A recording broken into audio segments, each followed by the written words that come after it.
రక్షణకి నువ్వు ఏదైనా పే చేయాలా? నువ్వు రక్షించబడ్డానికి ₹1 ఏమన్నా పే చేయమన్నాడు దేవుడు? నువ్వు రక్షించబడ్డానికి 7 కొండలు ఎక్కు, 10 కొండలు ఎక్కు, 20 కొండలు ఎక్కి ఆ ప్రాంతానికి రా అనే ప్రభు ఏమన్నా అన్నాడా? లేకపోతే నువ్వు రక్షించబడ్డానికి హోమాలు చేయమన్నాడా? నువ్వు రక్షించబడ్డానికి తపాలు, వ్రతాలు, జపాలు, యాగాలు ఏమైనా చేయమన్నాడా? సో ఏదైనా ఖర్చు పెట్టాల్సిన అవసరం ఏమైనా ఉందా? రక్షణ పొందడానికి నువ్వు ఏ ఖర్చు పెట్టనక్కర్లా, ఏ హోమాలు ఏం చేయక్కర్లేదు, నిర్వహించనక్కర్లా, ఏ జపతపాలు చేయనక్కర్లా, పూజలు పునస్కారాలు చేయనక్కర్లా. ఉన్న పాటున నువ్వు ఎక్కడైతే కూర్చుంటావో, ఎక్కడైతే నిలబడతావో నీ యొక్క మనసు తెరిచి, ప్రభువా నేను పాపినయ్యా, నీ రక్తం చేత నా ప్రతి పాపాన్ని కడుగు, నన్ను రక్షించు అని 3 మాటలు చెప్తే చాలు, ప్రభు వెంటనే ఆన్సర్ ఇస్తాడు, యూ హ్యావ్ బీన్ సేవ్డ్, నువ్వు రక్షించబడ్డావు. యేసే రక్షకుడని విశ్వాసం ఉంచాలి. యేసే మన నుంచి తిరిగి లేపబడ్డాన్ని విశ్వాసం ఉంచాలి. ఆయన రక్తము ప్రవహించబడుతూ ఉంది. వాస్తవానికి ఆయన రక్తం ద్వారా మనల్ని కడగటం ఏంటి? ఏదైనా ఫిజికల్గా జరుగుతుందా? ప్రభు ఆయన రక్తాన్ని మన మీద పోసి ఏమన్నా మనల్ని కడుగుతున్నాడా? అంటే యేసుక్రీస్తు ప్రభు వారు సమస్త మానవాళి కొరకు, అంటే నీ కొరకు, నా కొరకు, విశ్వంలో ప్రతి ఒక్కరి కొరకు 2000 సంవత్సరాల క్రితం తన అమూల్యమైన రక్తాన్ని కార్చారు. అది ఆల్రెడీ ఇట్ వాజ్ హ్యాపెన్, అది జరిగిపోయింది. ఇప్పుడు ఆ రక్తం మీద ఎవరైతే విశ్వాసం ఉంచుతారో, ప్రభు నా పాపాల నిమిత్తమే 2000 సంవత్సరాల క్రితం ఆయన రక్తం కార్చారు అనే విశ్వాసము, ఆ రక్తము, కార్చబడిన రక్తము ద్వారా నా పాపాలు పోతాయి అనే ఫెయిత్ను ఉంచి, అయ్యా నన్ను రక్షించయ్యా అని ప్రభు సన్నిధిలో అడిగితే చాలు, that's the ends the matter. You can be saved, రక్షించబడగలుగుతావు. Praise God, hallelujah. వాగ్దానం చేసినటువంటి దేవుడు వాగ్దానాన్ని మీరు ఎవరైనా సరే, ఈ ప్రపంచంలో ఎంత భయంకరమైన పాపి అయినా సరే, అనేకమైన నేరాలు ఘోరాలు చేసిన వ్యక్తి అయినా సరే, తన యొక్క పాపం నిమిత్తం పశ్చాత్తాపడి యేసయ్యా నన్ను రక్షించు, ఇంకెప్పుడు ఆ పాపం జోలికి వెళ్ళను, ఇంకెప్పుడు ఆ యొక్క భయంకరమైన స్థితి జోలికి వెళ్ళను, నన్ను రక్షించని రక్తం చేత కడిగయ్యా, నీ కోసం జీవిస్తానని చెబితే చాలు, ఈ ప్రపంచం ఎంత ఘోర పాపినైనా సరే దేవుడు ఏం చేస్తాడో రక్షించి తన రాజ్యానికి వారసునిగా చేస్తాడు. యేసుక్రీస్తు ప్రభు వారు శిలువలో వేలాడుతున్నాడు. మనందరి కొరకు ఆయన తన రక్తాన్ని కారుస్తున్నటువంటి ఆ సందర్భంలో కల్వరి మీద, గొల్గతా పర్వతం మీద యేసుతో పాటుగా ఇంకొక 2 దొంగల్ని కుడివైపు ఎడవైపు వేలాడదీస్తా ఉన్నారు. వారు కూడా దోషులే. యేసు ప్రభు వారిని మధ్యలో ఉంచారు. వారినిద్దరిని మాత్రం చెప్పండి ఇటుప్రక్క వేలాడదీశారు. ఒక దొంగ ఏమన్నాడండి, ఒక నరహంతకుడు ఏమన్నాడు, ఓ యేసు నువ్వు రక్షకుడు అంటున్నారు కదా, నేను రక్షించుకుని నన్ను కూడా రక్షించవచ్చు కదా, నువ్వు రక్షకుడు అని నువ్వు చెప్తున్నావు కదా, నువ్వు దేవుడు అని, దైవ కుమారుడు అని అనేక మంది అంటున్నాను, నిజంగా దైవ కుమారుడు అయితే నిన్ను రక్షించుకుని నన్ను కూడా రక్షించయ్యా అని అంటున్నాడు.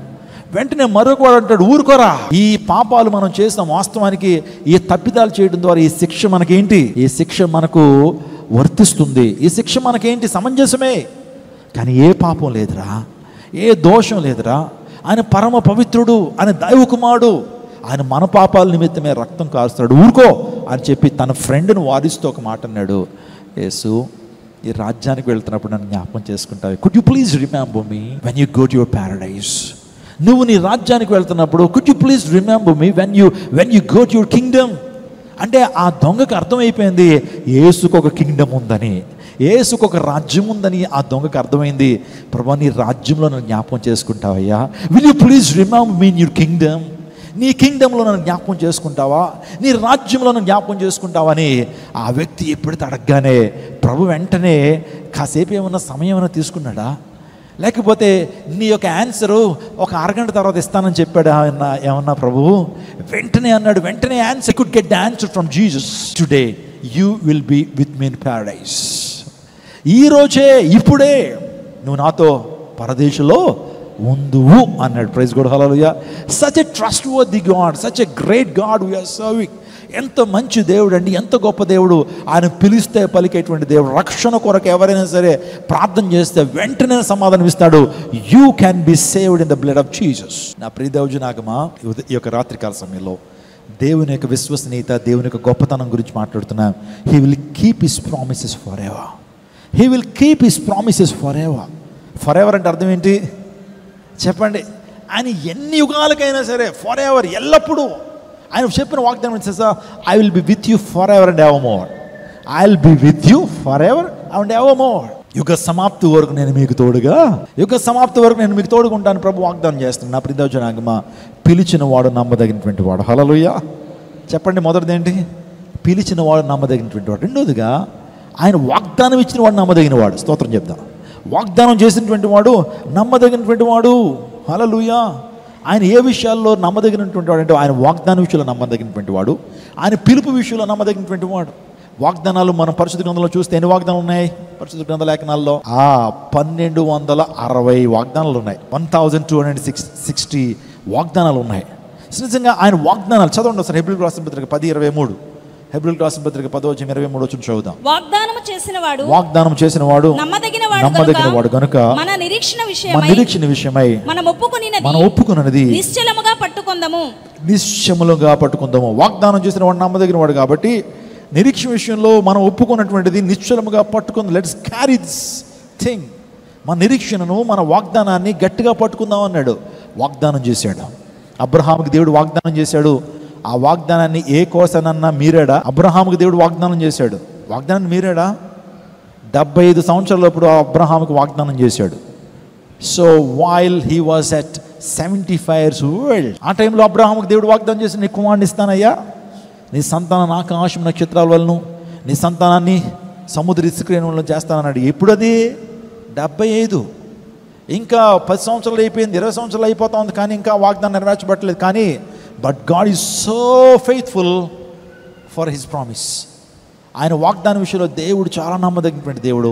వాగ్దానం ఇచ్చాడు, కొంత లేట్ అవ్వచ్చు, కొంత ఆలస్యం అవ్వచ్చు, కానీ దేవుడు అలక్ష్యం చేయడు. తగిన కాలం దేవుడు అబ్రహాముకి కుమారుని అనుగ్రహించాడు. ఆ ఇస్సాకు ద్వారా సంతానాలు, ఇస్సాకు ద్వారా ఇజ్రాయెల్ జనాంగం, ఇస్సాకు ద్వారా ఏమండి ఈ రోజున అనేక సంతానాలని దేవుడు ఇచ్చాడు. వాగ్దానం ఇచ్చినటువంటి దేవుడు వాగ్దానాన్ని మేరలా. యాకోబుకి దేవుడు వాగ్దానం చేశాడు, ఇక మీద నువ్వు యాకోబు అని పిలవడవు, ఇక నుంచి నువ్వేమి పిలవడతావు?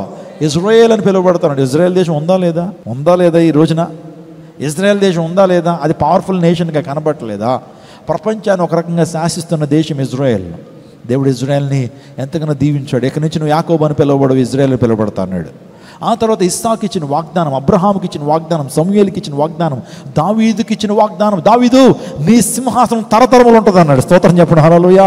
నీ యొక్క సింహాసనం తరతరములు ఉంటుందని వాగ్దానం చేశాడు. తరతరములు లేదా? మీకు తెలుసండి, ప్రభువైన యేసుక్రీస్తు ప్రభు వారు ఈ లోకానికి 1000 ఏళ్ల పరిపాలన చేస్తున్నప్పుడు ఆయన రాజ్య పరిపాలన చేస్తాడు. ఆ రాజ్య పరిపాలన సింహాసనం వేసుకుంటాడు. ఆ సింహాసనం పేరు దావీదు సింహాసనం. ప్రైజ్ గాడ్, హల్లెలూయా. దేవుడు తన వాగ్దానాన్ని ఎక్కడా కూడా మేరలేదు. నేనుండు స్థలంలో మీరుండులాగానే మీ కొరకు స్థలం సిద్ధపరచు వెళుతున్నాను అన్నాడు. ఆ వాగ్దానాన్ని ఆ నెరవేరుస్తూనే ఉన్నాడు. ఒకవేళ నువ్వు ప్రభువులో ఉండి ఈ లోకాన్ని ఒకవేళ విడిచిపెట్టినట్లయితే నీ కొరకు దేవుడు ఒక స్థలాన్ని సిద్ధపరిచాడు. నీకోసం దేవుడు ఒక మ్యాన్షన్ సిద్ధం చేశాడు. నీకోసం దేవదుడు గొప్ప విల్లాన్ని అక్కడ సిద్ధం చేశాడు. నువ్వు పరలోక రాజ్యానికి రాగానే ఆ గొప్ప మహిమలో దేవుడు ఒక విల్లాని, ఒక మ్యాన్షన్ నీకు ఇవ్వబోతున్నాడు. నా తండ్రి రాజ్యంలో అనేక నివాసములు కలవు, లేని ఏడు నేను మీతో చెప్పుదును. నేనుండు స్థలంలో మీరుండులాగానే మీ కొరకు స్థలం సిద్ధపరిచి వెళ్తున్నాను. యోహాను సువార్తలో ప్రభు మాట్లాడారు. నా ప్రియ దేవుజనాగమా, ఈ రాత్రికాల సమయంలో దేవుని వాగ్దానాలు, ఆయన దేవుని వాగ్దానము నిశ్చలమైనది. ఆయన వాగ్దాన విషయంలో నమ్మకమైనటువంటి వాడు. ఇంకొక నమ్మకత్వాన్ని చెప్తాను, అదేంటంటే ఆయన శాసనాలు. కీర్తనలు 19వ కీర్తన 7వ చరణం చూద్దాం. కీర్తనలు 19వ కీర్తన 7వ చరణం. యెహోవా నియమించిన ధర్మశాస్త్రం యథార్థమైనది, అది ప్రాణమునకు తెప్రలు చేయను. యెహోవా శాసనము నమ్మదగినది, అది బుద్ధిహీనులకు జ్ఞానం పుట్టించును. యెహోవా శాసనము నమ్మదగినది. ఈ మాట చెప్పండి నాతో, యెహోవా శాసనము నమ్మదగినది. ప్రైజ్ గాడ్, హల్లెలూయా. ఆయన శాసనాలు నమ్మకమైనటువంటివి, ఆయన విధులు నమ్మకమైనటువంటివి. ఆయన ఎక్కడ కూడా మడిచెప్పుడు మాట్లాడలేదు. ముందో మాట వెనకాల మాట చెప్పేటువంటి వాడు కాదు. ఆయన నైవంచన చేసేటువంటి వాడు కాదు. నైవంచన అండి, రోజున ఎక్కడ చూసిన ప్రపంచం అంతా కూడా మోసపూరితమైనటువంటి ప్రపంచంలో మనం నివసిస్తున్నాం. ఎక్కడ చూసినా మోసం, ఎక్కడ చూసినా సరే నైవంచన. నైవంచన అంటే అర్థం ఏంటంటే నమ్మించి గొంతు కోసేయటం అంటారు చూసారా? నమ్మించి గొంతు కోసేయటం. ఏమండి, అటువంటి వారిని మనం చూస్తున్నాం ప్రపంచంలో. ఎక్కడ చూసినా మోసం, ఎక్కడ చూసినా భయంకర దగ, ఎక్కడ చూసినా డిసెప్షన్. ఈ డిసెప్టివ్ స్పిరిట్ బాగా పనిచేస్తుంది ఈ రోజున. అంత్య దినాల్లో ప్రజలు తమను తాము మోసగించుకుంటారని దేవుని లేఖనం సెలవిస్తూ ఉంది. అపవాది అబద్ధ బోధకుడిగా వస్తూ, ఏమండి, గొర్రెతోలు కప్పుకున్న తోడేలు వలె వెలుగుదూత. చెప్పండి, ఈ మాట చెప్పండి. వెలుగుదూత. సాతాను యొక్క త్రిత్వం, ఆడికి త్రిత్వం ఉంది. దేవునికి ఏ విధంగా తండ్రి కుమార పరిశుద్ధాత్మ త్రిత్వం ఎలా ఉందో, సాతానికి గాడు కూడా త్రిత్వం ఉంది. ఆ త్రిత్వంలో వెలుగుదూత అనేటువంటిది ఒకటి. పైకి వెలుగుదూతగానే ఉంటాడు, పైకి దూతలాగా అనిపిస్తాడు, కానీ వాడేంటి భయంకరమైన ఘట సర్పము. వెలుగుదూత నమ్మించిన యోచన చేయటం. ఎక్కడ చూసినానండి పరిస్థితులు మనం చూస్తున్నప్పుడు ఏమంటే యవనస్తుల్లో చాలామందిని ఇలా చూస్తూ ఉంటాం, నమ్మించి నైవంచన చేసేటువంటి వారు.